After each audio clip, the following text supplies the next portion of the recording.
Clive Barker Podcast, Audio Commentaries. Thanks to your generous donations to our Kickstarter funding campaign, Clive Barker Podcast presents Fundraiser 6, Bill Seeker.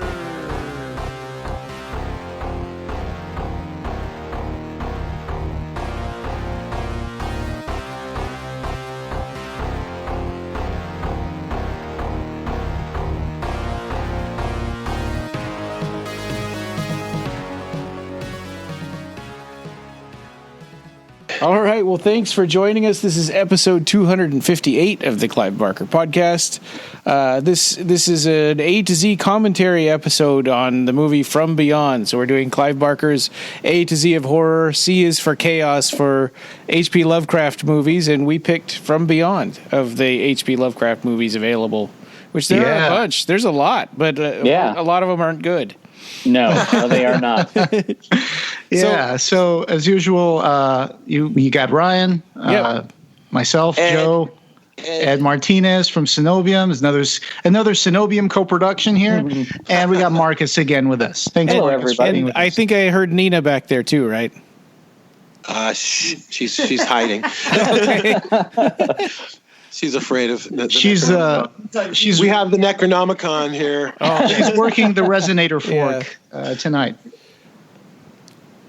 Oh, by the way, spoiler cast. Don't listen if you haven't watched the movie yet. Yeah. Most definitely. Yeah. Go watch the movie first. And I was new to this movie. I hadn't seen it until 2 days ago. So Did you enjoy it, Ryan? Yes. Yeah, I did. Okay. I thought it was really good. But I made you listen to the short story first. Yeah, and you did, and that was really good. There's and we've got a link in the show notes you can follow to get to the YouTube link for that, because it's like an animated audiobook, so you can see little animations the of motion comic kind of the original story, which the original story is not very long and would not make a good full feature movie. It's also vastly different from the film. Yeah. I think they took the premise of the short story and built a movie around it, basically. Yeah, it's only 7 or 8 pages long. Yeah, it's about 8 pages, and Lovecraft I don't think would be necessarily happy with the film in the certain sexual ways that it ends up. But yeah. Yeah, Stuart Gordon, every one of his Lovecraft films has a psychosexual element. Oh, yes, for sure. Which Lovecraft, being the conservative gentleman that he is, he would not be very pleased with that. But that's not what the pineal gland does. It produces, well, actually, in science, melatonin. it really does. There is some evidence that it does, regulate the sexual drive. But the point is, Lovecraft's literary work, he never even wrote women in his stories. No, and even his wife said that he wasn't. She said that he was an adequate lover, but he would never initiate. Yeah, but he would never initiate anything of that sort. Damning would faint praise. He was probably asexual. Yeah, that'd be the good way to describe his character. You aren't even able to make love. He obviously was missing his pineal gland. So anyway. But he had a great talent for writing really creepy stories and mythologies that other writers would springboard from to make movies like this and stories. One might even say eldritch. Yeah. And I think even Clive Barker's work definitely stems from Lovecraft. And in rewatching this, I couldn't help but see the similarities to Hellraiser. And Lord of Illusions. Yes. Oh my God. Yeah. With Nyx and the little third eye. And and the bondage element. Yes, the bondage and needing to explore sites. The further region. Yeah, that haven't been explored before, and yet he didn't go further. He had to see, he had to know. I had to see. I must know. Yeah. That's always what gets you in trouble, right? Yeah, indeed. So most of us, Marcus had some shipping trouble with his, but most of us are on the Shout Factory Blu-ray. But Marcus, you've got a DVD with the same extended version of the movie. Yeah, I have the DVD as well. Okay. Okay. Even though I can't see it, Nina will help. It's a great director's cut. Now we'll try to, narrate a little bit of what the scene is happening and stuff, just to make it more accessible for anybody who might be listening to this without watching the movie, because some people do listen to our commentary tracks without actually watching the movie. Yeah. But we'll just give you a little, rundown every once in a while on which scene we're at and what's going on the screen. But yeah, get ready for a trivia chock full, commentary track. Yeah, some people can't see it like me. I'm a blind podcaster. Yeah, that's right. Yeah. But all right. Well, I've yes. seen it many times, and I'm very familiar with all the effects. And I actually met Stuart Gordon and discussed this film with him in person. Oh, wow. That's cool. That'll be good to awesome. hear. That's right. You sent us a picture of yourself with Stuart Gordon. And by the way, it's been a few weeks since Stuart Gordon passed away, right? Yeah. Yes, unfortunately. Yeah. Unfortunately. So this one's for you, Stuart. Yeah. Yes, Keep let's shocking dedicate people. this episode to Stuart Gordon. Yeah. Absolutely. Yeah, most definitely. All so right. the director's cut starts with the Metro Golden Mayer lion, and I'm all set up here on the Blu-ray. That's where we're all paused at looking at this lion face. Yep. Leo Okay. the lion. Yeah. Who wants to count us down? I can do that. All right. So one tuning fork. Wait, let me try that again. Three tuning forks. Two tuning forks. One tuning fork, and hit play. All right. There we go. Yeah, he's roaring right now. Fantastic. Okay. Yep. Meow. Yeah. Someone told me, and I might have seen this on Tiger King, by the way, Oh, no. that the roar from the lion is actually the roar of a tiger that's dubbed over it. So I'm not sure if that's true. I'd believe that. Yeah, Yeah. makes sense. Jeff Godzilla's Koons. roar Yeah. has Yeah, some Jeffrey line. Combs, one of my favorite actors, actually. Yes, I met him too. Yeah, so have I. He's a lovely, lovely guy. I was impressed by this mainframe computer they've got here for the. The budget for this was actually pretty significant. It was like $4 million, something along those lines, almost $4 million. Whereas, Is that a breadbox Commodore 64, the keyboard that he was using there? I think it is. I have no idea. You're the expert in obsolete computers. right. I know that the guy that built that thing, he said, they argued about, what should this thing look like? And he actually went to a real physicist and recorded a conversation. The prop builder, recorded conversations with a physicist and discussed, the concepts and the possibilities, and came away from that conversation and replayed that for Stuart Gordon and Brian Usna. And once Brian Usna heard the conversation, he went with the design that guy had come up with, which had the tuning forks and had like a cylindrical body and had like, a translucent, effect and this big circular globe ball sort of thing up on top. And they said that it kind of looked like a human head with a barrel body and or an ancient one. Forks or arms, kind of. Yeah. Ed, you sent us a really interesting American cinematographer article. He just got bitten on the face by the eel. Yeah, that eel. That's funny trivia, made out of condoms. Yes. Well, that's very fitting. In the American cinematographer, they say prophylactic skin. Anyway, so what I was going to say is that you were talking about how Brian Usna talked to a physicist, and it was Doug. Well, actually, no. The prop builder talked to a physicist and recorded the conversation and played it back for Brian Usna. But once he heard that conversation, he was like, "Aha!" Interesting. And the physicist was Doug Westmoreland. And, yes. So Who they worked wanted at DRW.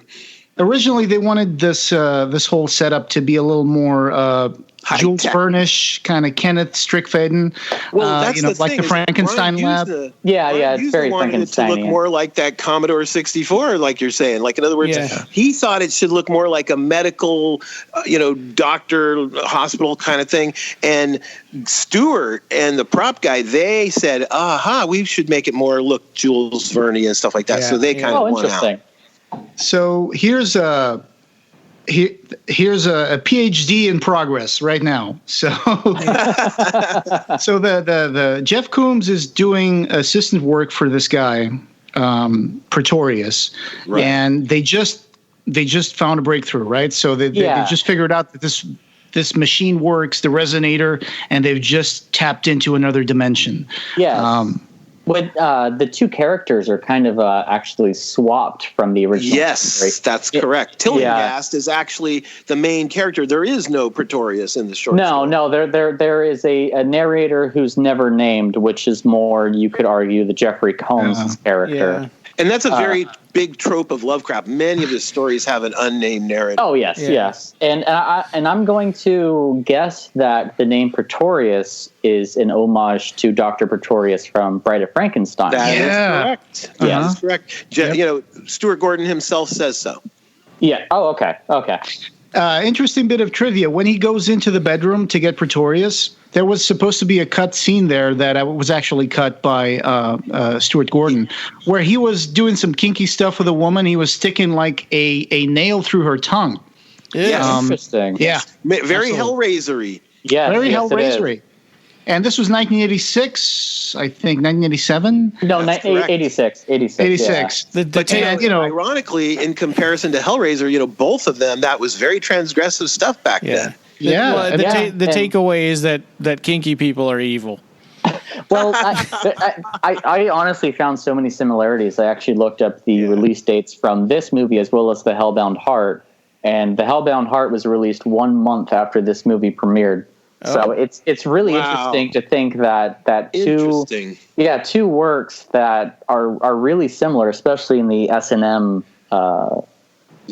area. The areas of that they were both created or virtually at the same exact time. So one thing that bugs me here is that attic window just kind of busted out.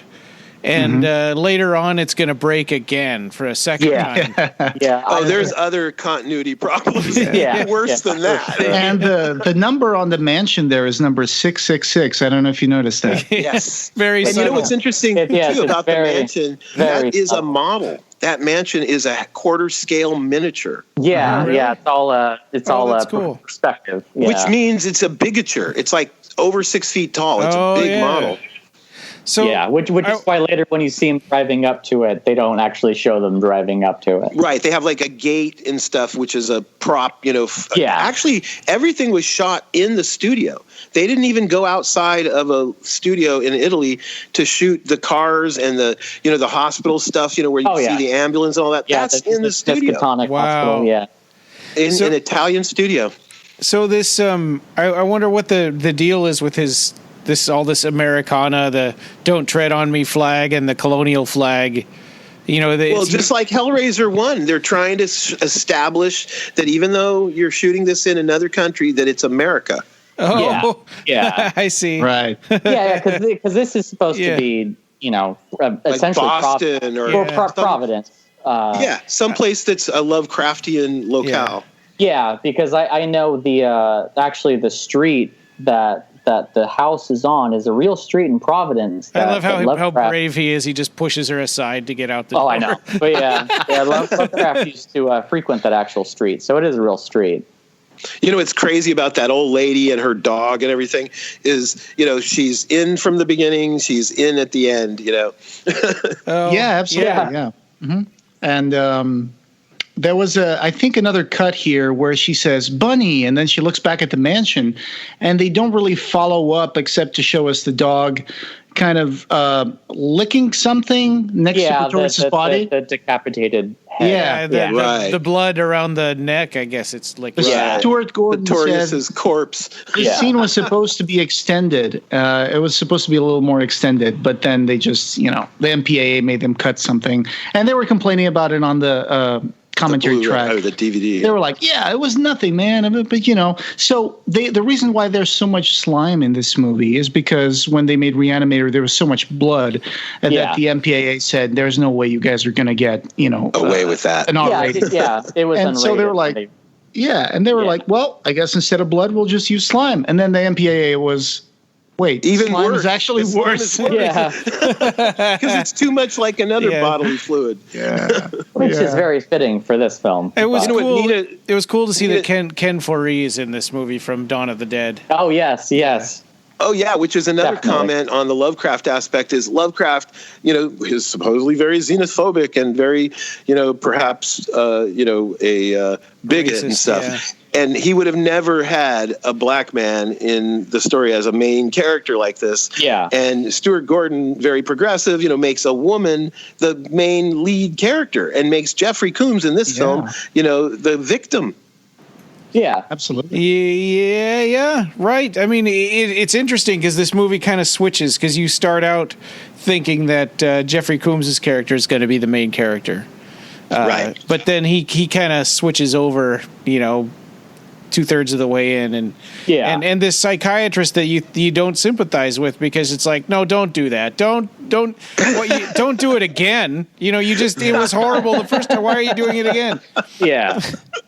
Yep, really dumb moves. Yeah, I just got to hand it here to on the opening credits the four separate crews that made the special effects for this movie. With the John Nolan, who almost sacrificed a couple of fingers on this. Tony Dublin. Yeah. John Buechler? Is that Buechler? Yeah. And unfortunately, Mr. Buechler has passed away. Oh. Yeah. And Mark Sjostrom.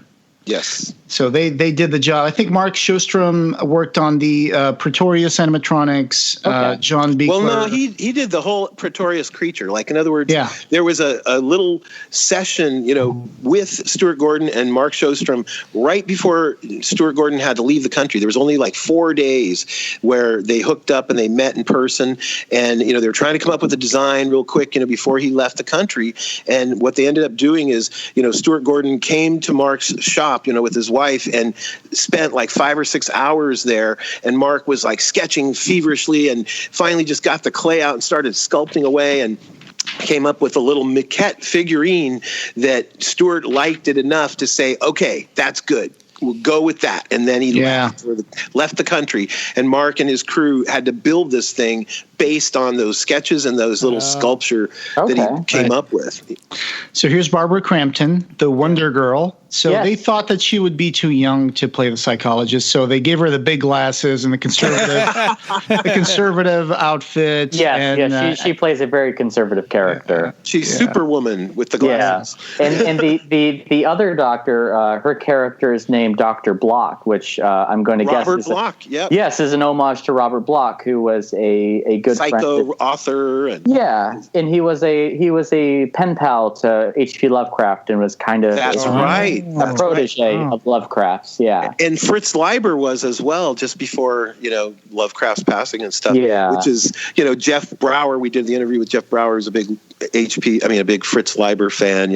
Absolutely, yeah. And the psychologist that welcomed Barbara Crampton into the Institute is actually Stuart Gordon's wife. Oh, okay. That's right. She's in almost everything he does. She's in all his films, usually killed by him in all his films. All of these screaming people are sort of reminiscent also of Hellbound. Yeah. Or Silence of the Lambs. It's almost like a Jodie Foster. Yeah. Actually, Nina made a comment about that little dog, that it looks like the same little dog from Silence of the Lambs. Oh. Okay. The ladies puts the lotion in the basket. Yeah. Yep. But I mean, they're all essentially, again, you could argue that because of their mental illness, that perhaps they're able to see something that is beyond the pineal gland. Yeah, something that's beyond our comprehension, and so maybe they are seeing, she thinks that schizophrenia could be the key, is that you see this other thing. Yeah, and schizophrenic scene. And Lovecraft even writes, the character says, things that your dog is barking at that isn't there. Right. Things perk up cat's ears that you don't see, that they're tapping into something. monsters all those around. phrases like "somebody just stepped on my grave," and all those kind of weird feelings that you get, deja vu, and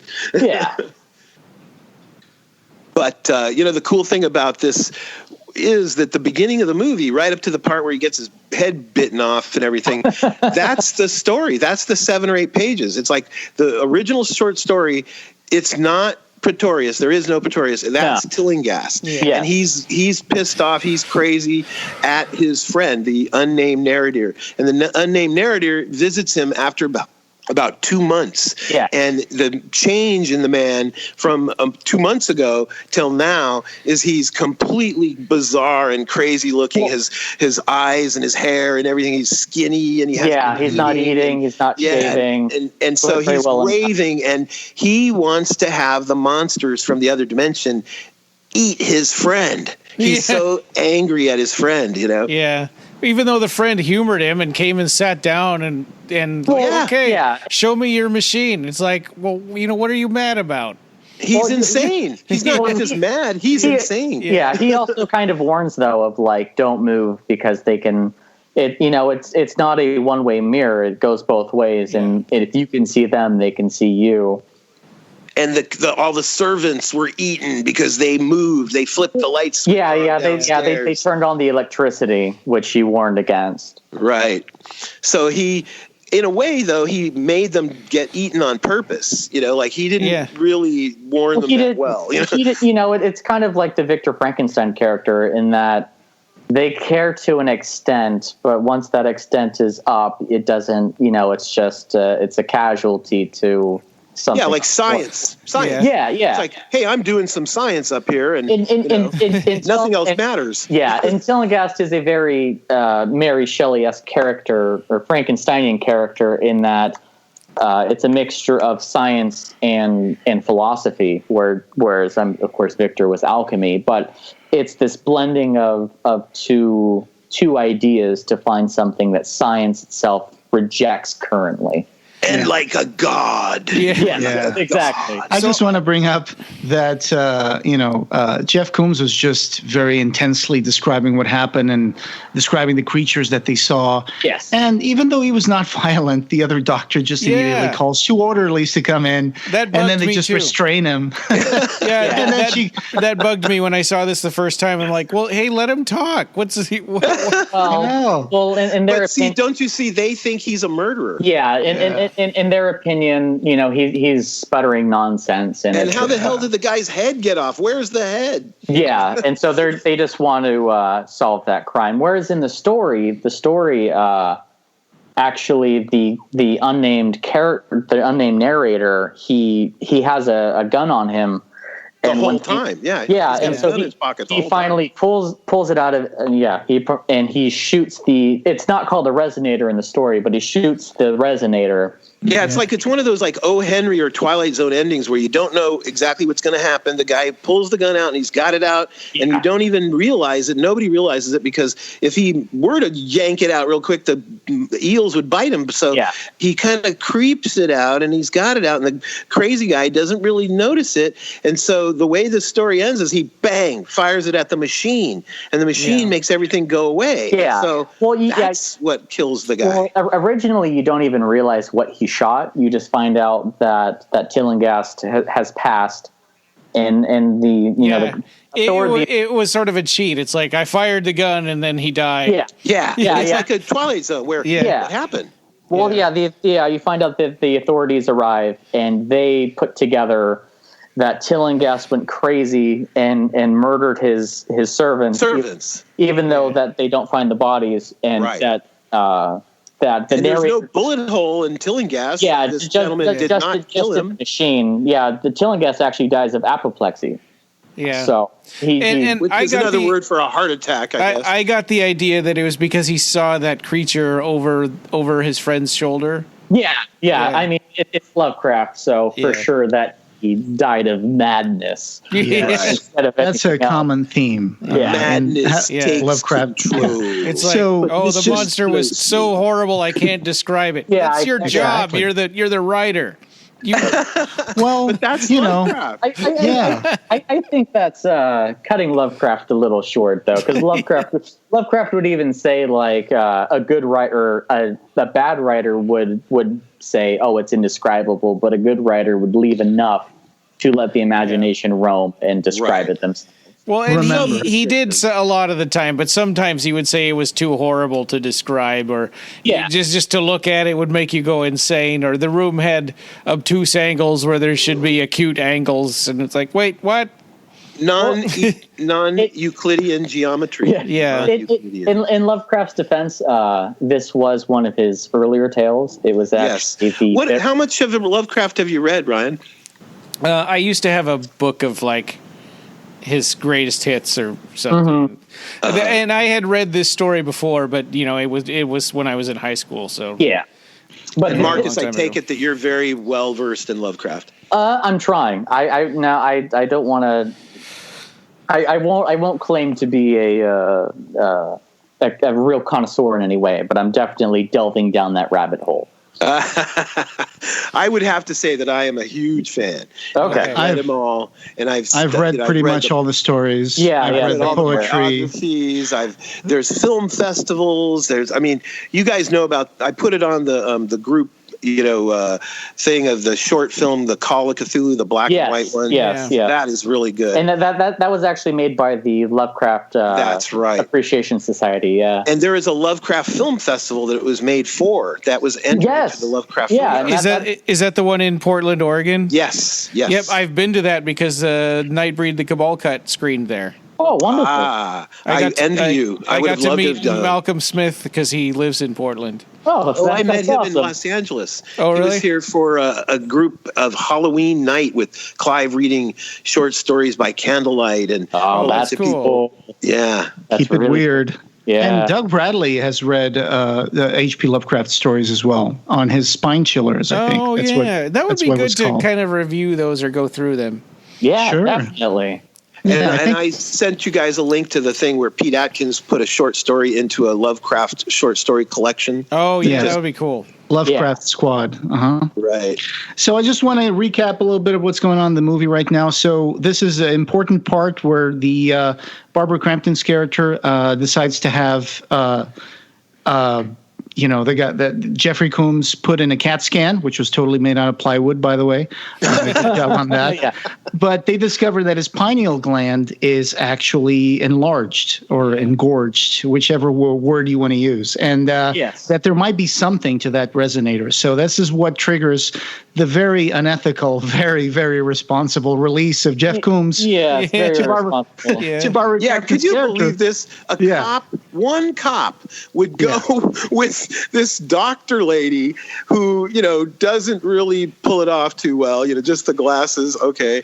And, this crazy guy, this Jeffrey Combs guy who could have bitten the head off somehow, this doctor, and they're going to go back to this house. And not just that, but they're about to, she wants him to go and do the experiment again. I want to see what happens. So right now they're driving up to the house, and that house only had the front made. There's nothing but the facade, and this was all shot in Italy and Rome. And if you look closely at the shot of the car, it's like you just see it roll a little bit. They don't show it go up very close because it is a small model. I got the impression too that he had only been in the hospital for maybe 1 or 2 days because of the wound on his face. The bandage on his brand face. New. Yeah. It's even still bleeding through, so it's like. Maybe they just sat him in there for an hour or something. I don't know. Yeah, it is interesting though, because Reanimator, that budget was $900,000, whereas From Beyond, which they filmed immediately after, is $4.5 million. Oh wow! But Reanimator has far more sets than this film, so I'm guessing that the majority of the budget just went to the creature effects. Oh God, yeah, it would have. Yeah. Well, no. I mean, think about this. They shot it in Italy.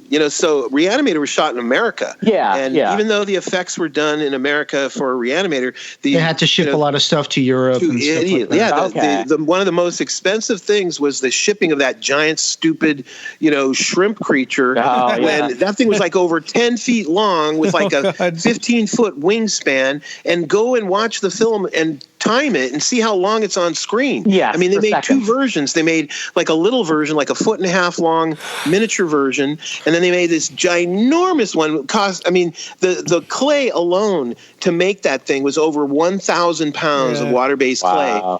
And my friends who worked on it said that halfway through the whole frame, they built like a big 2x4 frame, was crushing and falling, and they had to like grab it with their hands. They put their big handprints in the clay that got molded into the casting. So that video that I sent you guys, where you see a big mold on the ground, that's just a part of this thing. Okay. So to ship that giant thing to Italy, the shipping cost on that was more than it cost to make it. Was there a reason why they shot it in Italy? Was it just cheaper to ship? Yes. No. The reason why was because Charles Band's company, Empire Studios over there in England, that Dino De Laurentiis used to own. He had bankrupted. They had the facilities, but there was like no heat. They ripped out like all the air conditioning, all the plumbing, all the electrical, like to anything they could steal out of the building and stuff before, like when they bankrupted it, they took out. So when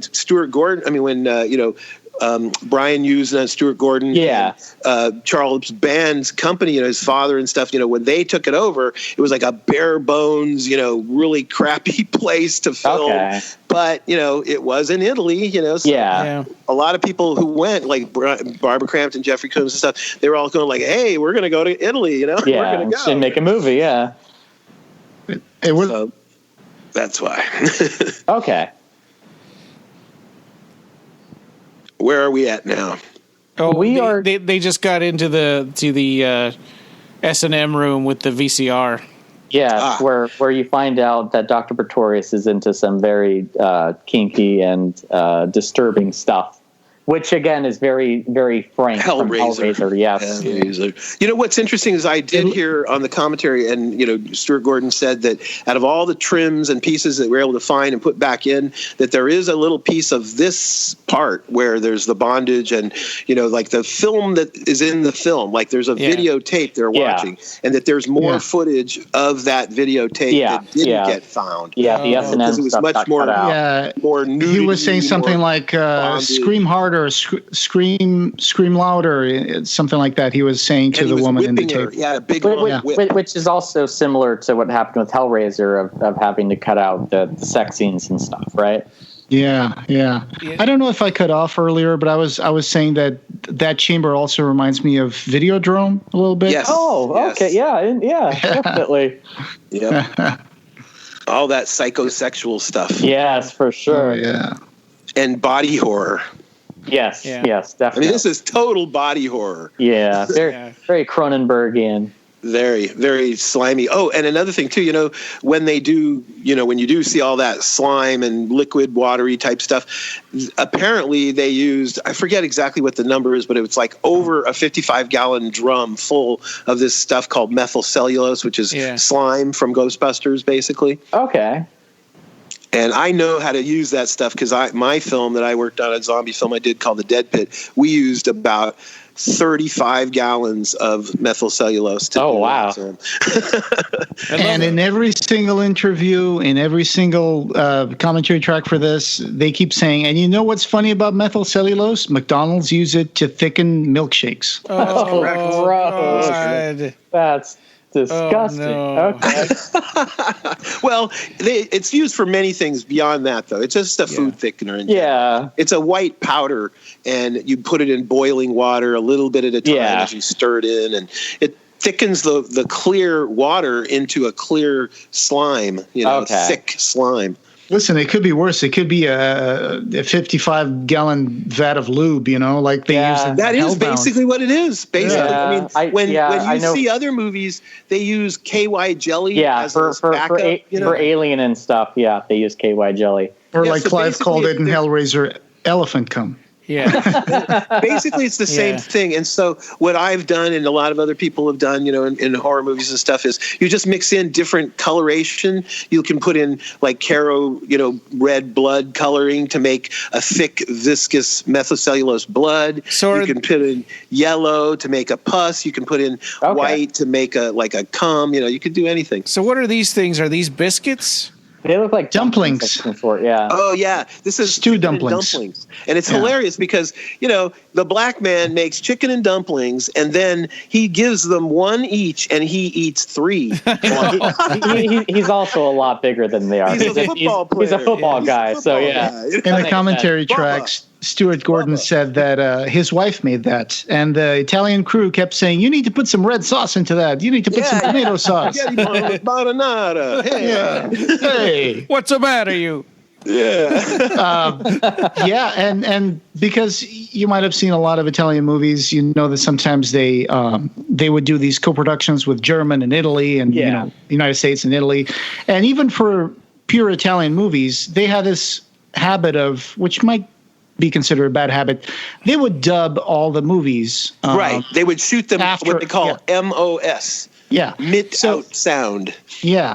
And so when they were shooting in Italy with an Italian crew, they were having a hard time because Stuart Gordon wanted to have on-set microphones and capture the performance on set. And you'd get like the carpenter in the back hammering something, or someone going like, bang, bang, bang. And they would be like, they were like, Fellini lets me talk and hammer while he's shooting. I said, yeah, but Fellini, funny thing, Fellini actually plays records while he's shooting the movie. Oh wow! A lot of guys do that with their films. Yeah. They make music especially to make the people get into the mood of something. Yeah. But that's funny about the Fellini comment, because you're right. He said Fellini lets me pound on hammer. And he said, and he goes like, "Well, I'm not Fellini," and he goes, "You sure not?" Or something like that. Like, you sure are not. Like a crack on what a crappy director you are. Yeah. You're no Fellini.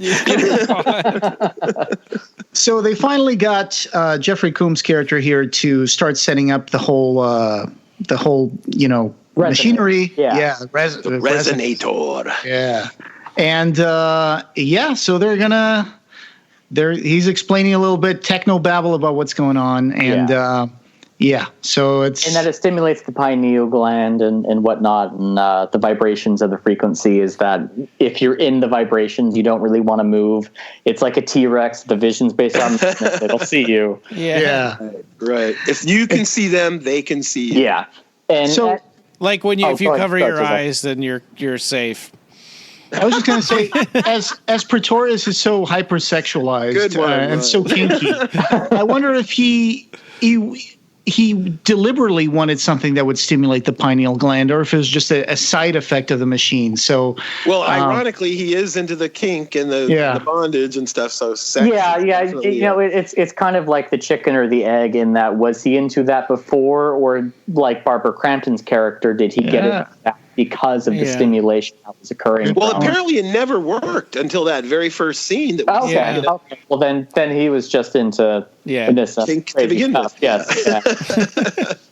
But here we get the very pinkish color, which is essentially the color palette for the whole film. Is when you think of From Beyond, you think of that pinkish tone. When you think of Reanimator, you think of the greenish tint. Yeah. And in the story, it's described that what comes out of this thing is a violet color.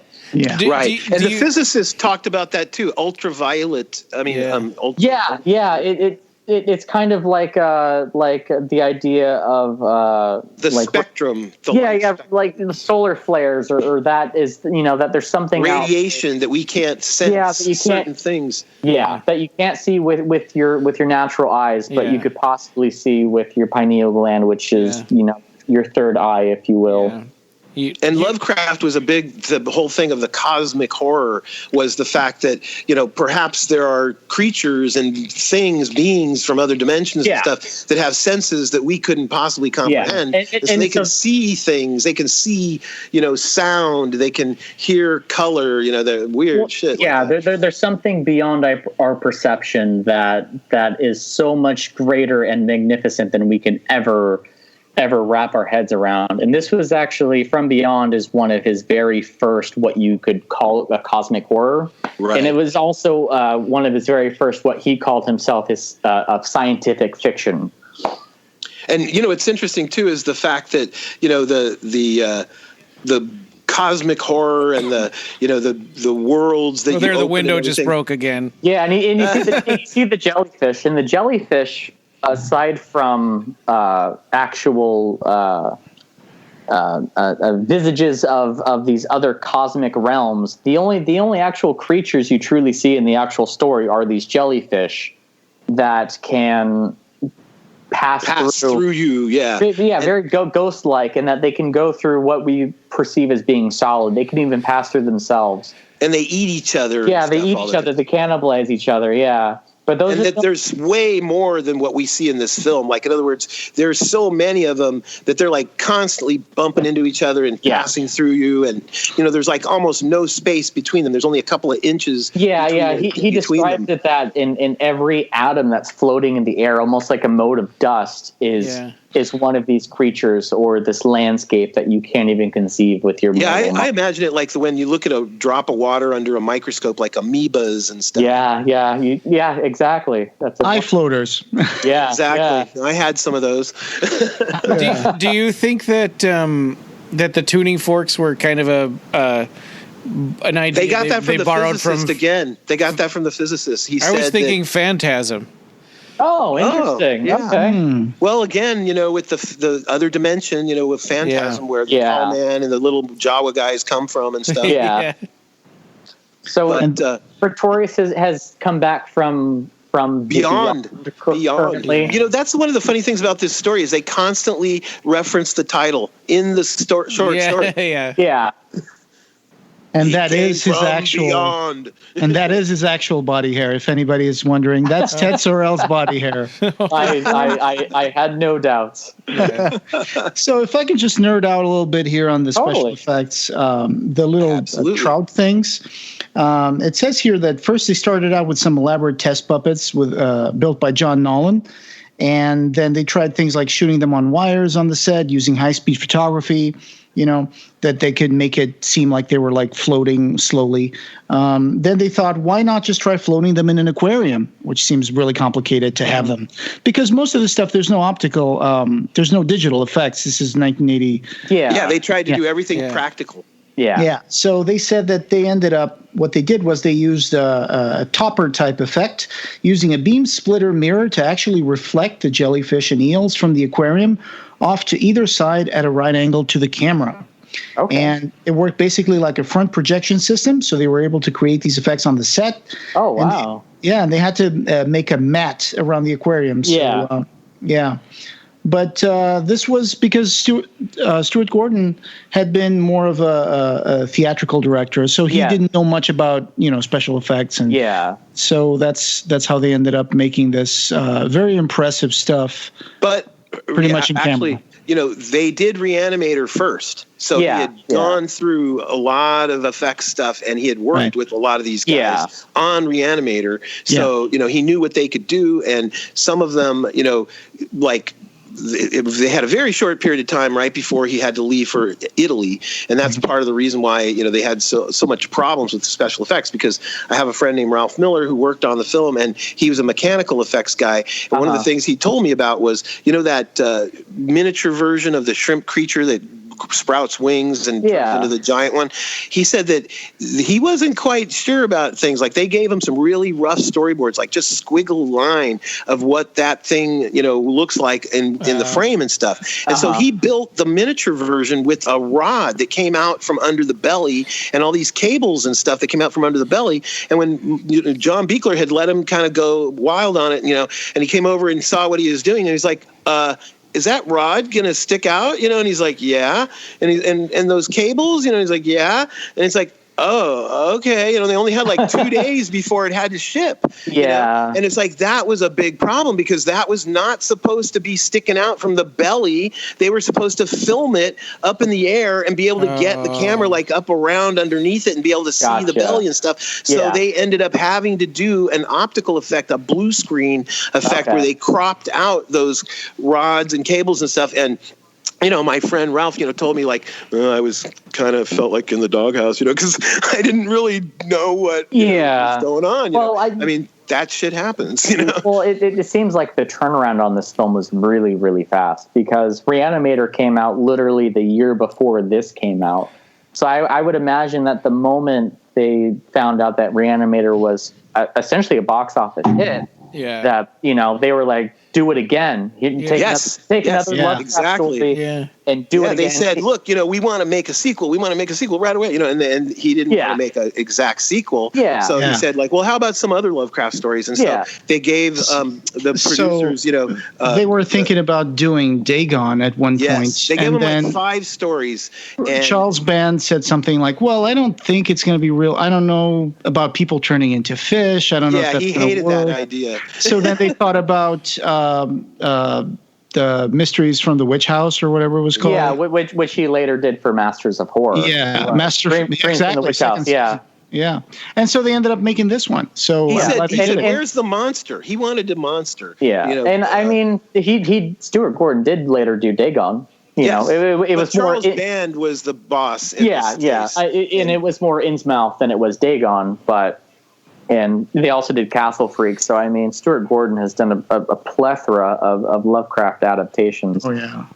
And I love anything that Full Moon Entertainment does. Now that we're talking about Charles and Charles Band, everything they do is so good. I saw recently a movie, and I know this is off topic, but I saw a movie with Lance Henriksen playing Torquemada.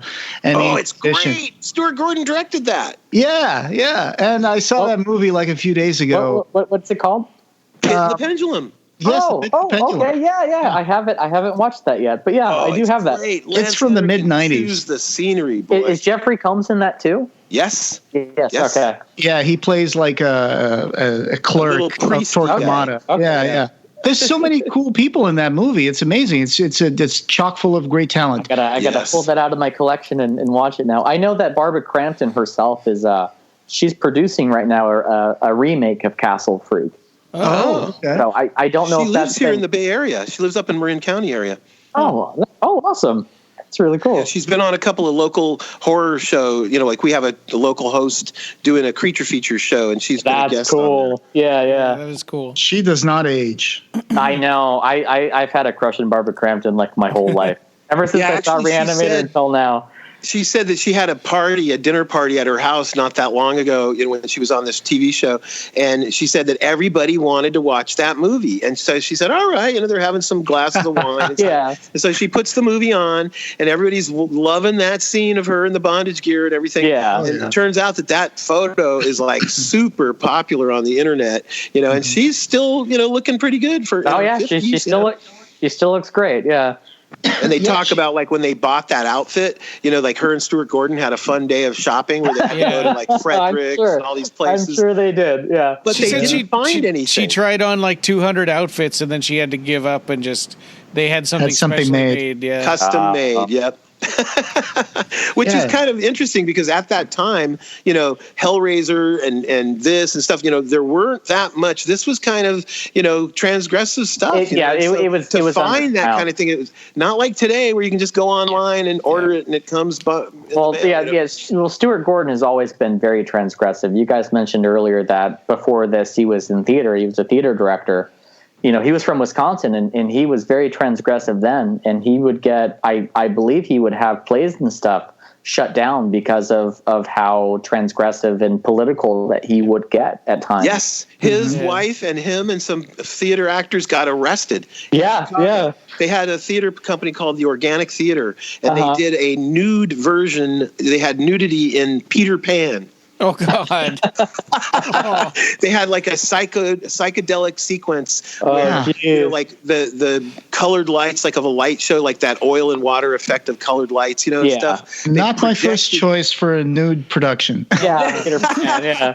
Well, it got busted because they were doing it like in something having to do with like, remember in the Chicago, the riots of the political, the day when the police sucked the dogs on people and the water hoses and all that. It was around that time, and that production was done in Chicago around that time to kind of be, doing a protest sort of thing, against the government and things. Which he was very into. Yeah. Yes, and so they got them shut down because of that. But also, that same theater company is the theater company that's responsible for the TV show ER. They did a live version of ER, emergency room with blood and everything, and that got picked up. That was so popular as a live theater production that the TV show got made from it. Wow. So what was the theater production? Did Michael Crichton have anything to do with that? Because I know that I believe so. Yeah. I mean, you could research this because there's lots of interviews with Stuart Gordon about all his different career stuff. Like, for instance, they also did the live theatrical, Reanimator, the play on stage, a musical. Stuart Gordon directed a musical. Yeah, and I when I met Jeffrey Combs, he was actually growing out his mustache to play Edgar Allan Poe. Yes, he did the theatrical version of Poe as well. Yeah, and he was playing that in L.A. that Stuart Gordon directed, and I kick myself to this day for not driving to L.A. to see that, which I wanted to do. You missed it. I know. Yeah. So I was very lucky. I got to be a person who worked on the production of Reanimator here in the Bay Area, the live theatrical production. That's cool. I did the special effects for the version here, and that's why when I met him in person, I had a severed head with me. So he's holding the head and I'm holding the head, and it's it's the guy really cool. West. Yeah, it's that's that cool. head. And right now it's an important moment in the movie because she just went upstairs to turn on the machine, and we just got this awesome sideways reveal of Pretorius with that. Yeah. He is back and half transmutated into a creature from beyond. And that's the thing that Mark Sjostrom made and designed. In watching it now, it really reminds me of the James Gunn film Slither. Yes, I got that on DVD. So I'm going to guess that Slither has a lot of I agree. Of homage from this film for sure. And Todd Masters, who did the effects on Slither, admits that too. Oh, okay. So he's wearing the Miskatonic University. I know this is like T-shirt. Really late in the movie, but I just wanted to bring that up. Ken Foree in briefs. Yes.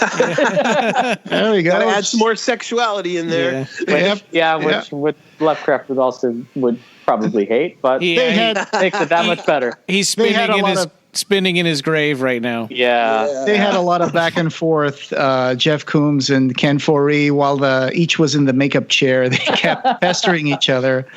And then, of course, Ken Foree got a chance to pester Jeff Coombs while he was getting the pineal gland put in. And then when Ken Foree gets put in the, outfit where he's eaten by those bugs, that's when, we just saw a Cable there with a giant dune sandworm in the basement. Yeah. Yes. The story about that thing. That thing was a gigantic, prop made of foam latex, and nobody told the guys that built it that this is going to be filmed in water. And they're down in the basement with all that water, and the thing's a giant sponge. Yeah, it became unwieldy because it soaked up all kinds of water. That's how the Tyrannosaur was from Jurassic Park. They had to keep drying it off. Yeah, they had to keep umbrellas on towels. it. Am I crazy, or is this head that erupts from Pretorius' own head looks like something out of The Thing, like Rob Bottin's? Yes. That was the other vibe I got watching this, is that it's a lot like John Carpenter's The Thing. And this worm also looks like the world maggot from Gwar. Well, of course, Guar saw this film, Yeah, definitely. Yeah. But the worm was supposed to erupt like really fast and blow a lot of water up and just be a big reveal. And it just kind of slithers up because it was just so heavy with the water they couldn't pull it out. Yeah. Yeah, it had all kinds of mechanisms and shit in it too. It could do all kinds of things. Sure. It could move right, left, up, down. The jaws would open and close. It would undulate and everything. But once it got soaked with water and waterlogged, they couldn't hardly move it. You know? It's trying to eat Jeff Coombs right now. Yeah. Yeah. It reminds me of the Freddy serpent in that the Dream Warriors. Yeah. Girl. Anyway, with and that Jeffrey Combs is bald. With that pizza cheese texture all over it. They did the world's oldest special effect of, you move something out of the frame and then you unpause the camera and and it's gone. Which has been done since like George Méliès all the way back in the day. Yeah. Now, you know that he got swallowed by the creature and he rips himself out of the creature, but that's why he's hairless. The creature sucked all his hair off. Well, and also you could argue that Jeffrey Combs is becoming more and more phallic in nature. So, the makeup guy said that they wanted to make him look like a big baby. Yeah. Okay. Yeah. Fetal position. Yes, he gets on the ground in a fetal position and stuff. He becomes a big baby, a big victim of the entire movie. And Barbara Crampton is like the Herbert West of this whole movie. Yeah, she's the crazy scientist. Yeah. And they have some psychosexual chemistry going back and forth. And then eventually he gets some balls and becomes the hero. Exactly. When he fights back, Spoiler. So when Barbara Crampton turned on the machine, going to what Marcus was saying, that he's starting to change, you could see briefly a really good special effect on his forehead. She turns the machine on and the light comes on and both Ken Foree and Jeff Coombs are asleep in the bedroom. And you see like this kind of thing poking under the skin in Jeff Coombs' forehead. So that's the pineal gland. This pulsating of this third eye that's yearning to escape from the confines of his skull. Yeah.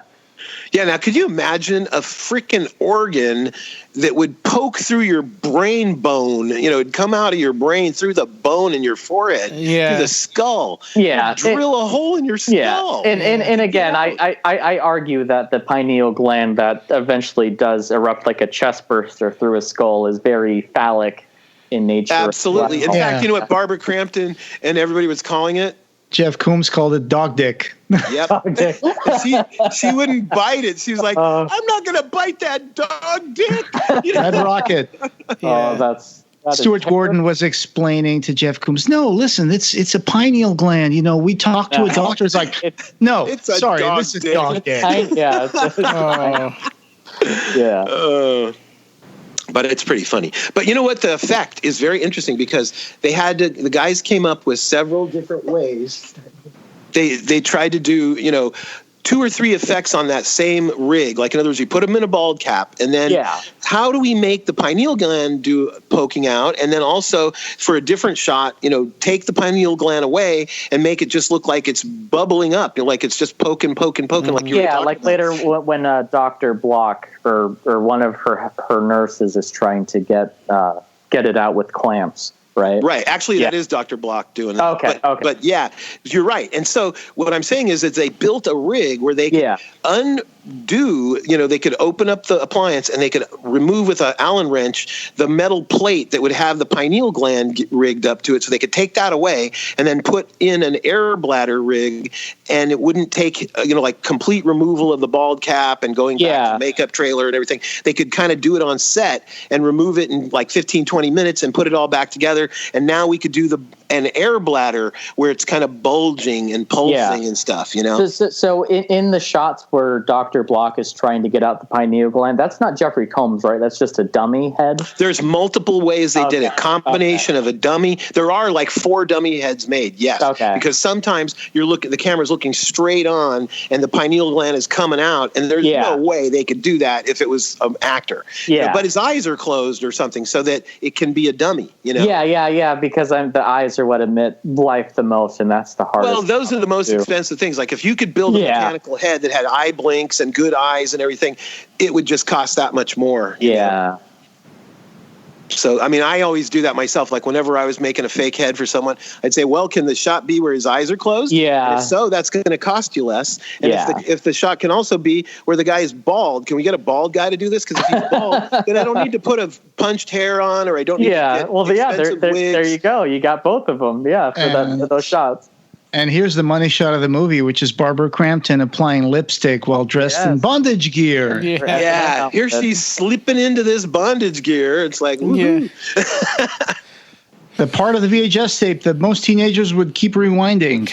Yeah, apparently on Google Images, this is like really a popular image. I do not know it. Yeah. It's a real third eye opener for me. We needed like a little like drum roll. Did it there? Yeah. Yes, the rim shot. I rediscovered Barbara Crampton in 2012 when she was in The Lords of Salem. You remember that movie, Marcus? Yes, the Rob Zombie movie. Yeah. I was that personally good? didn't like. I hated it, if I'm to be completely honest. But it's got Barbara Crampton. So that was my point. Also, she does a good job as a bitch. Also, You're Next, I think, was like 2013, 2014, which she was also in. Yeah, isn't that the one with the family with the masks? The people come with masks outside their house. Yeah, it has a really nice twist in it. So here she is, like taking care of the baby. She's really taking care of the adult baby. Yeah, it's adult baby world. She's taking care of the other pineal gland. And in Pretorius's bedroom, I would not have slept in that place because God knows what would show up. What fluids? You bring a black light, one of those black light in there. It looks like a freaking nightclub. Oh yeah. And they do have a purple light, you know. That's very true. By the way, that machine and the light and everything, apparently the machine was built out of plexiglass, like a circular barrel, and they put like a half silvered mirror, Mylar, like we were talking about that, the beam splitter effect idea, Yeah. The beam splitter is just a mirror that's 50% half silvered. Like, in other words, with a light behind the mirror, you can see right through it, like a ghost effect. With a light in the room on your side, it looks like a mirror, just a straight mirror. So what they did for this device is they put a piece of Mylar on the inside of the circular, barrel part, and they put a purple light inside there, and they could make the with the lighting effect of the room, they could actually make the machine look transparent, look translucent. And I don't know if you guys can notice that. I mean, I'm blind now, I can't see it, but that's what I've been told, by the guys that built that machine. Yeah. The tuning forks were clear plexi, and they kind of sprayed them with a silvery paint, so that they could do this like half translucent effect when the machine was operating. Right. So that's on the American Cinematographer article here. Yeah. Yeah, and the big clear round ball that they built. Yeah, the dome.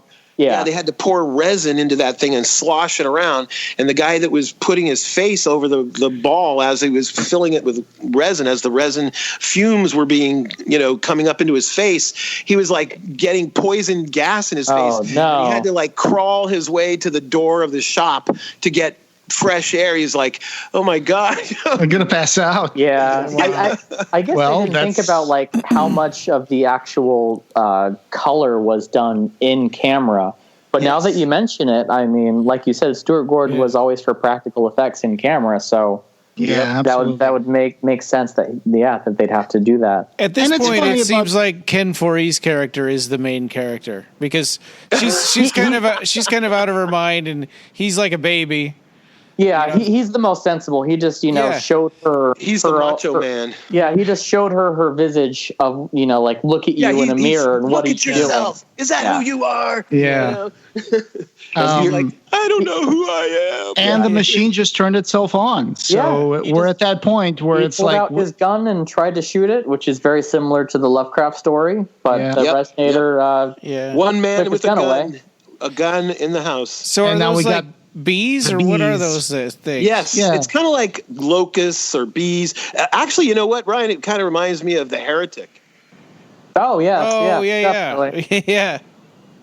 And you can see now in HD that those are just crumpled up pieces of paper that were painted. Like cornflakes. It's like cornflakes. Yeah. It's like blowing around with a fan. And a lot of this kind of stuff was shot in reverse. Yeah, you can tell. Mm-hmm. Yeah. Like the tentacle when it gets on her leg, that was wrapped around her leg to start with and then yanked off and then reverse shot. photography. Yeah. It's funny because they've been covered by these bugs for so long and they're fine. But as soon as Ken Foree's character gets touched by those things, he gets eaten alive. He's more delicious than they are. Well, right now, currently he's showing a flashlight on them. And they that was supposedly the thought behind it, was that wherever the flashlight went is where they would attack. But it seemed like they were leaving Barbara Crampton, Jeffrey Combs when he had the flashlight. But the moment the light hit him, they could have done better with that. Yeah, but another continuity thing where whatever is convenient for the script. It's also that's how the story is, though. In that, I mean, the reason why the servants in the original story for the light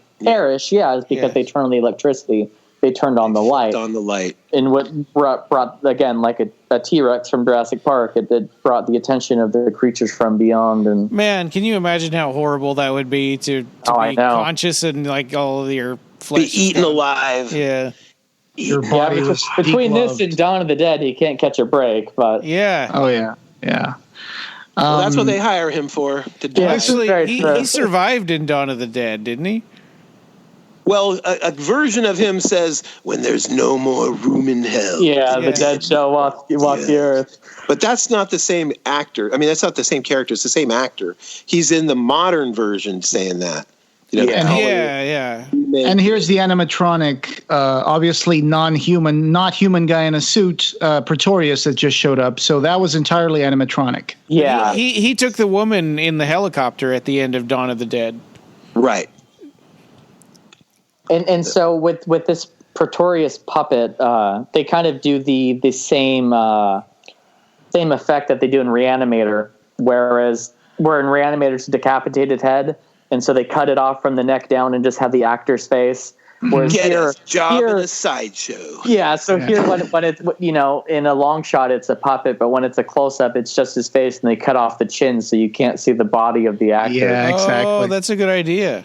Yeah, they put some black fabric around his head and neck and shoulders, and then they put the appliances on, so it looks like his head and face stretch. They don't even need to do that because they cut in a way that you can't even see past a little bit of the chin from there under.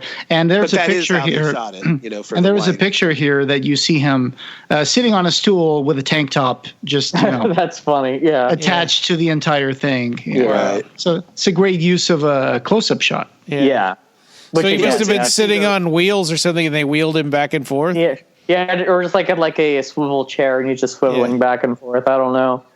But it's terrible. He fainted at one point because he was just so tired of being in that position that he was. Yeah, because you can't leave. You can't go and go to the bathroom whenever you want. You can't eat whenever you want. Yeah. Well, actually, what it was is that he was having his blood pinched. Like the position he was sitting in, and with the appliances the way that they were like around his neck and head.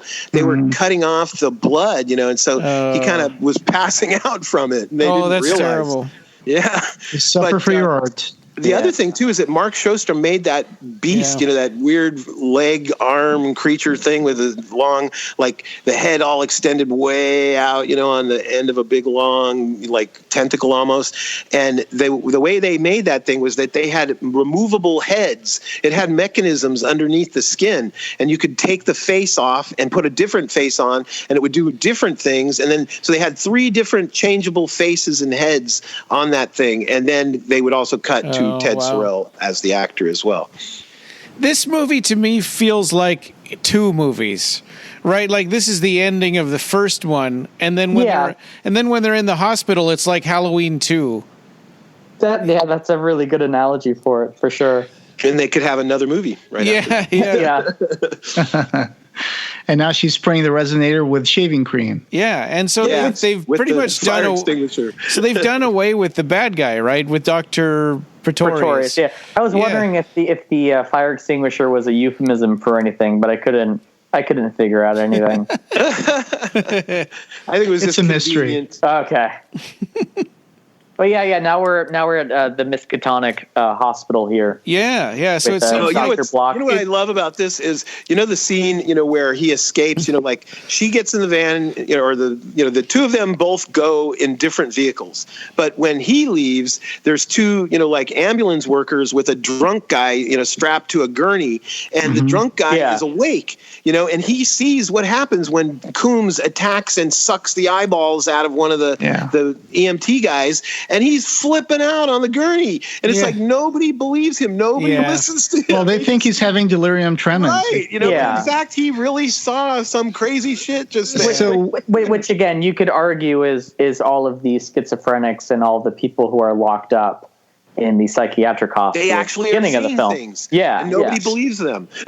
which you could say is like every Lovecraft character from all of his stories at the end. They always just go mad, and so you presume that they get locked up afterwards and are just spouting nonsense about things from beyond. We just had a chance to see Dr. Block. We just saw... Yes, that's what I'm trying to address. We just saw Dr. Block trying to catch the...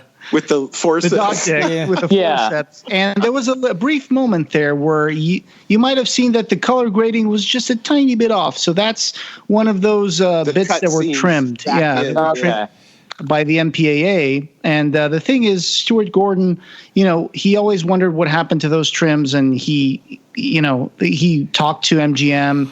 And they told him, those things were destroyed. I think all we have is the intra-negative. And he was like, oh, man, that sucks. Yeah. And then years later, someone found a box, and that's how it happens. That's how it happens for a lot of movies. Yeah. Someone found a box in a storage space when they were working on the DVD for this release. And they were like, hey, here's some stuff that says for video version. Oh, wow. Actually, it was the editor. Yeah, the editor saved all those trims in a special box and stuck it aside. And then when this DVD and Blu-ray and everything were getting ready to be, to have the inner positive, made into a new, 4K release or whatever, they found that box and they said, hey, we found something here. Come down and identify it. Tell us what this is. Oh, that's wonderful. Yeah, and they had to restore a little bit because the movies were kind of scratchy and stuff. Like some of the elements were not really negatives; they had like grease pencil marks. Yeah, it was work print. It was work print. It was a work print. And so that's why the color grading on certain shots is a little bit off, is because those are okay. Gotcha. Like the Nightbreed film elements that they couldn't find. They ended up being in a mine. Yeah. Because sometimes they store film elements in deep vault storages in mines. Yeah. But anyways, pineal gland alert. Yeah. He's gonna eat some brains. Yes. Jeffrey Combs is going to suck it out of the eye socket in a few minutes here. And Dr. Block seems like. This lady hasn't even been admitted yet, or she just barely got there. It's like, oh, let's do some electroshock therapy. Some questionable. Yes. Which, that happens very quickly. But she was wearing an S&M outfit and again spouting. Nobody's heard of HEPA or none of that. Yeah. Well, I don't like you, so I'm gonna kill you. Put electrodes to your brain. Right. I'm going to fry that super brain, that girl wonder brain. I'm going to fry that girl wonder brain. I'll show you who's a better psychiatrist. This section where Jeff Combs escapes his bedroom and he's got the pineal gland coming out of his head and he's got, he's dressed in a hospital gown. Spinach and he pukes it up and he's like, no, that's not what I need. Yeah. First he was going, this is delicious. And hospital food. Always delicious. Yeah, exactly. And the gland says, okay. The gland is like, okay, stupid. That's not what we need. I'm going to take over from here. And you get these pineal gland shots almost like it's like Predator. Yes, the pineal vision. Yes, pineal vision, Exactly. So this new organ is giving him a new way of experiencing the world. It's a third eye, which they even brought up in the beginning. René Descartes always theory of the third eye. Yeah, he speculated that the pineal gland is what where the soul was located in that sort of like. So there's always been this metaphysical mystery about the pineal gland. Yeah. And so I think this is the part where he really shines, because this is the part where he's really creepy and he's so intense. And this is horror.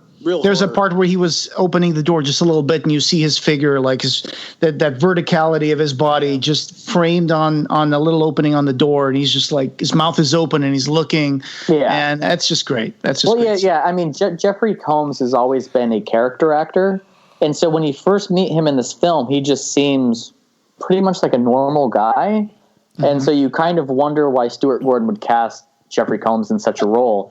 And then when like Anthony Perkins in Psycho, right? Yeah, he chews the scenery. And then when you see this, you're like, okay, that's why Jeffrey took this role. He read the script and he went, I get to do what?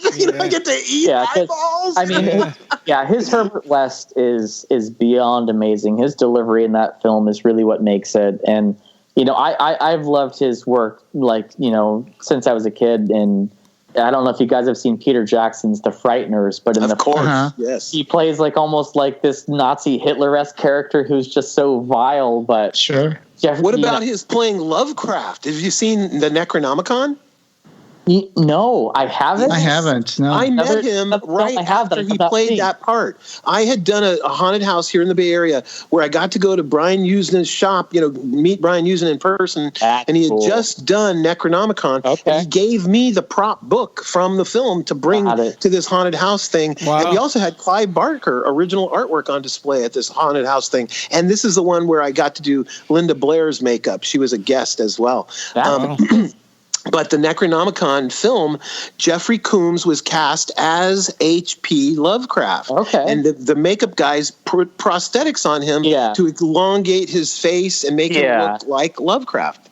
Amazing. Yeah, probably some stilts, too, I would imagine, because Jeffrey Combs is he's a short man. He's a very short man, yes. Oh. Here's a cool shot of the predator vision, and then they overlap the brain on top of her. And now we're sucking out the gland through the eyeball. Oh God! That's a little much for me. Joe Bob says eyeball sucking foo. Eyeball foo. Yeah. And instead of the camera going away from it or moving to the side, it actually closes in on the action. Yeah. That's another bit that was work print because that was cut by the MPAA. Oh. Stuart Gordon is very hard for a lot of people to look at. Yeah.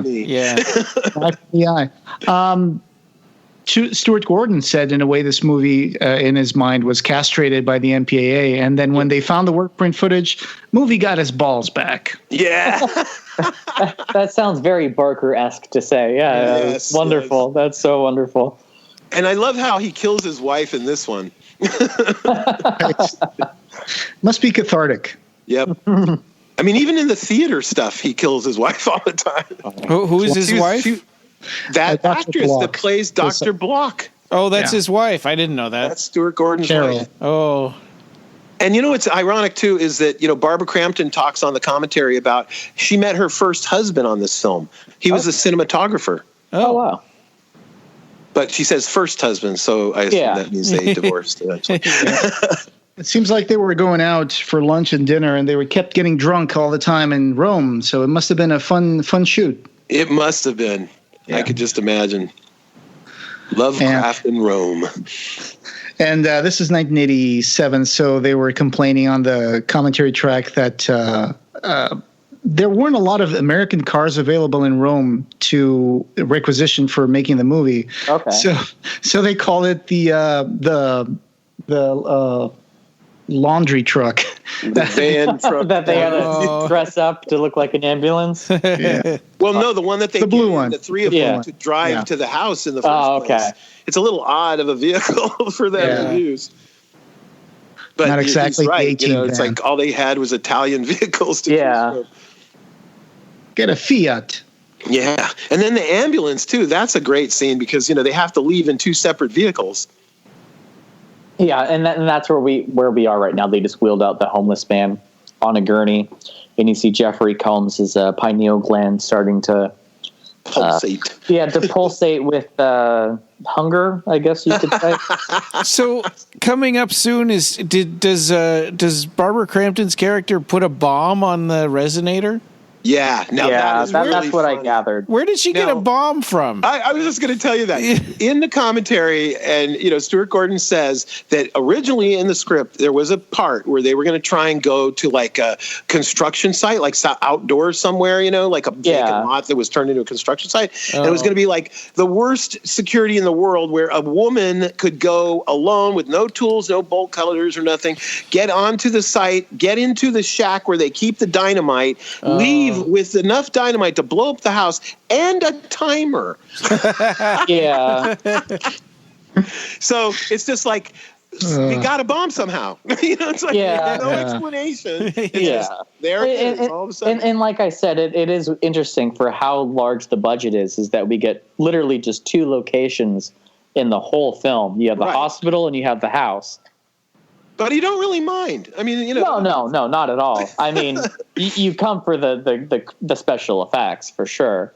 I mean, think about Hellraiser 1. It's got very little outdoor scenes. Just that one scene where she's like at the docks, and the producers on Hellraiser passes out, and all the people stick their head over her, and the guy with the New York baseball cap is, on. Yeah. That's exactly how they filmed this movie in a way. Yeah. Didn't they refer to Hellraiser as a staircase film when they were looking at the dailies, or an old house film? So, something like that. Yeah, it's one location, an old house. So here we are. We're back on Benevolent Street at 666.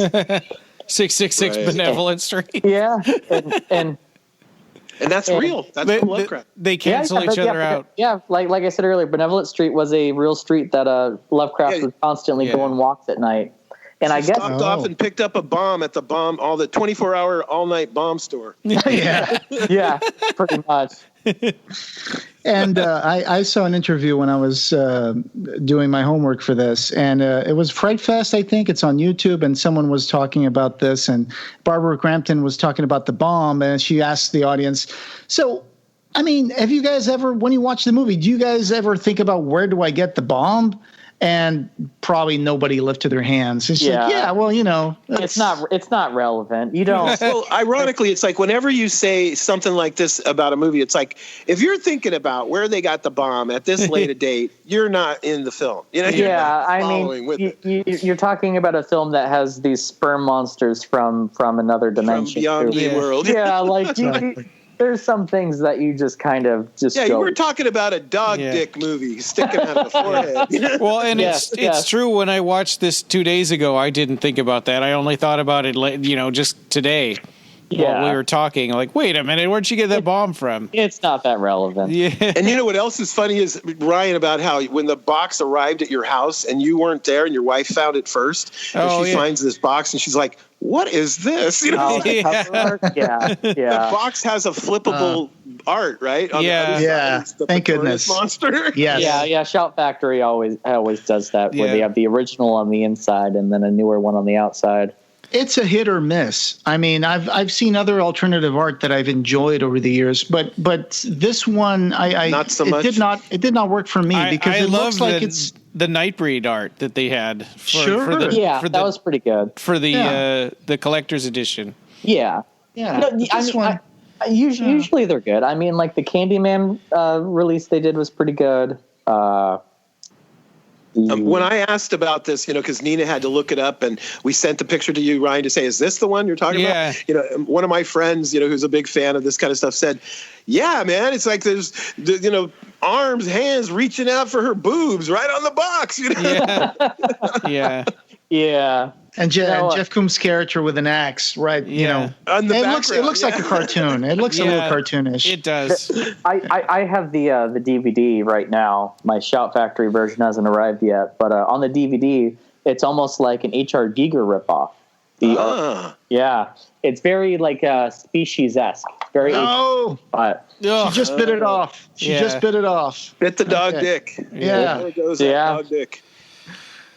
So, even though the resonator has been disconnected, an axe has cut its cables, it's been sprayed with it's still going. So this is the part where the fabric between dimensions has become so frayed in this house that it can get its power from the other dimension. Yeah. Or like Dr. Jekyll, turns into Mr. Hyde even though he doesn't take the potion. It's built up in his system, so now it just automatically turns. And funny thing, they didn't have the budget for that, but when the resonator would turn on, it was supposed to, originally in the script, the room would disappear and they would see around them like a pyramid temple.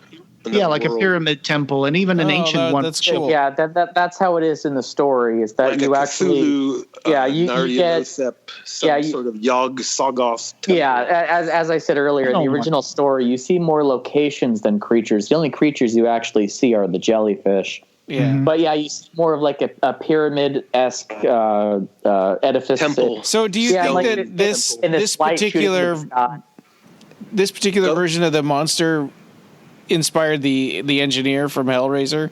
I was wondering that too. When I was watching this, I had a lot of Hellraiser references, flashbacks. Yeah, and I definitely get this at the end here. Actually, I don't think so. I think that the guys that came up with these creatures, they were just spitballing stuff and throwing whatever would work. It's like textures and stuff.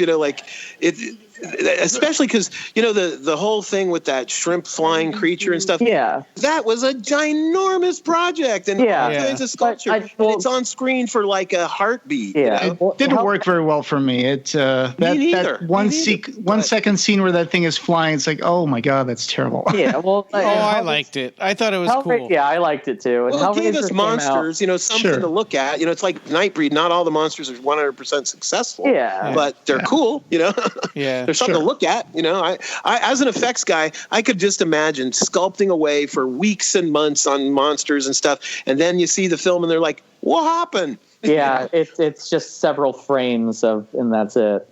Imagine the people that have a role and then it's like they're cut and post. It happens a lot. Yeah. But underneath all that stuff, Ted Sorrell, under all that makeup, he's actually Jack Pierce's nephew. Jack Pierce created. Where did you find that out? That's cool. Yeah, it was in the comment. It was in the special. So that's featurettes. Monsters. Jack Pierce, correct? Yes, exactly. So Ted Sorrell was his nephew. Yeah, that's really cool. He came on set one day and he told the special effects guy, "Hey, my uncle is Jack Pierce."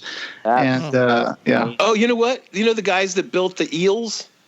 Mm-hmm.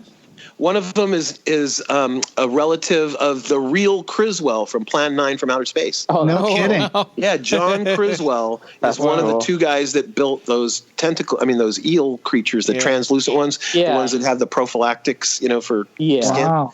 And he doesn't, my friend Ralph Miller said that, they're working in the shop together and stuff, and he's really playing it down. He was embarrassed. He didn't really like the fact that his relative was the real John Criswell from Plan 9. But the great Criswell, you mean? Yeah. Because there in the future, that's where we'll be living. Played brilliantly by Bill Murray in the in Plan 9. Yeah. Yep. Which is such an underrated film, Ed Wood. Yeah. I love that film. And we have really this Ace Ventura section here. Like the rhino. The rhino thing. Yeah. He's just coming out. But, this is where he gets some balls. He grows balls here at the end.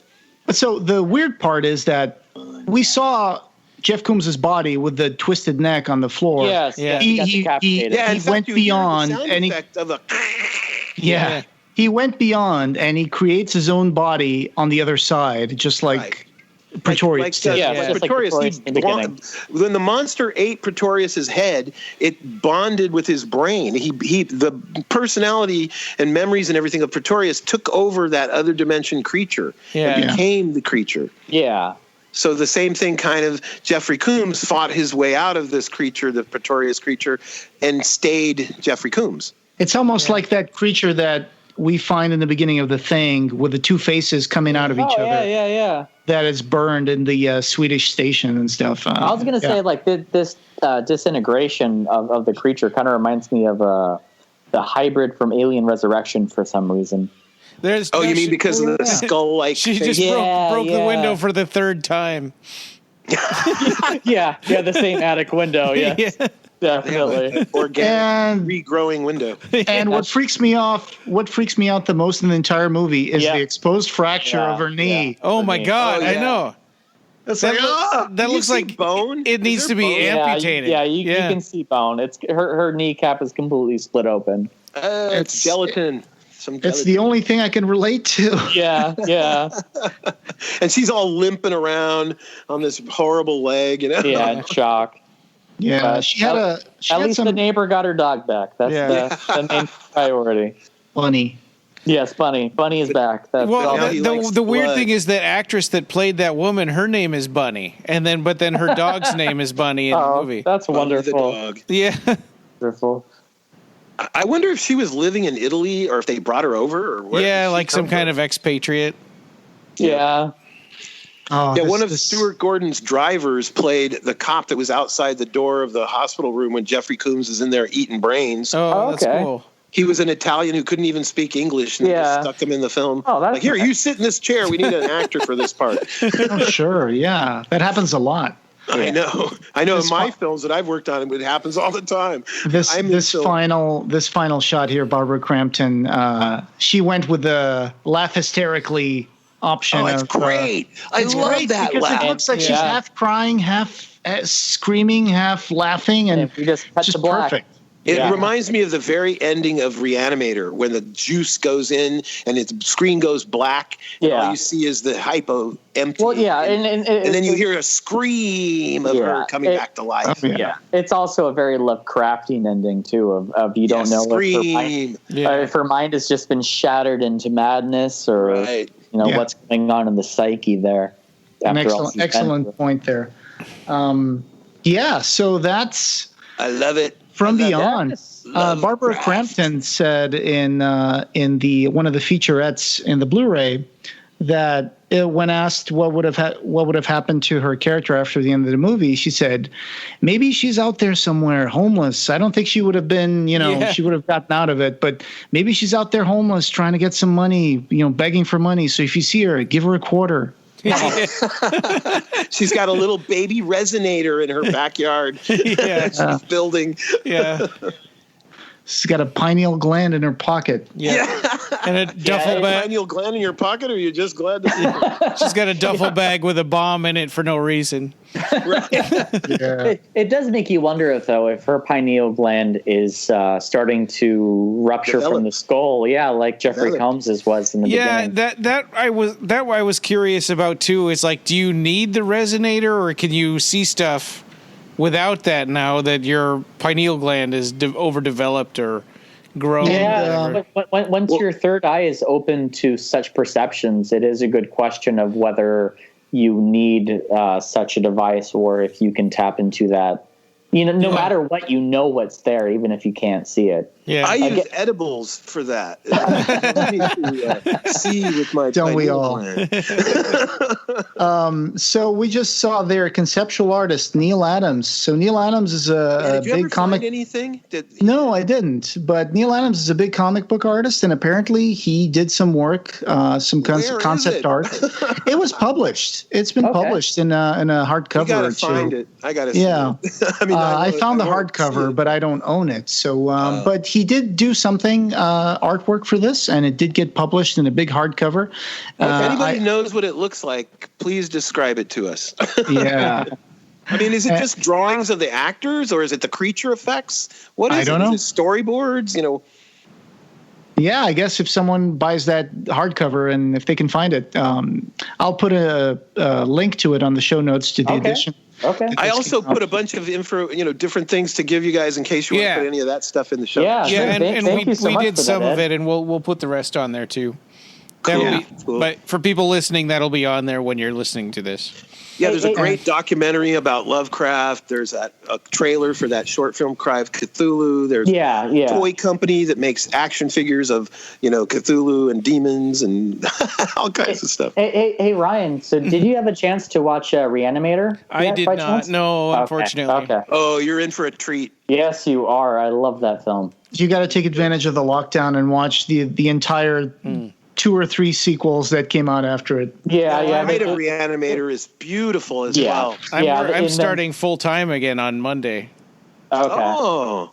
You can just watch the first one. The other two are Bride of Reanimator is pretty good, and then Beyond the effects Reanimator are really good.